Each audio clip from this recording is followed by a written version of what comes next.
تازہ ترین ویڈیوز کے لیے چینل کو سبسکرائب کر کے بیل آئیکن اور آل نوٹیفیکیشن پر کلک کریں تاکہ آپ کو ملے ہر خبر سب سے پہلے۔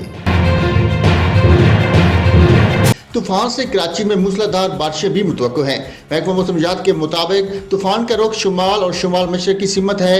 جنوب مشرقی سندھ میں تیز ہواؤں اور گرج چمک کے ساتھ موسلا دھار بارش کا امکان ہے۔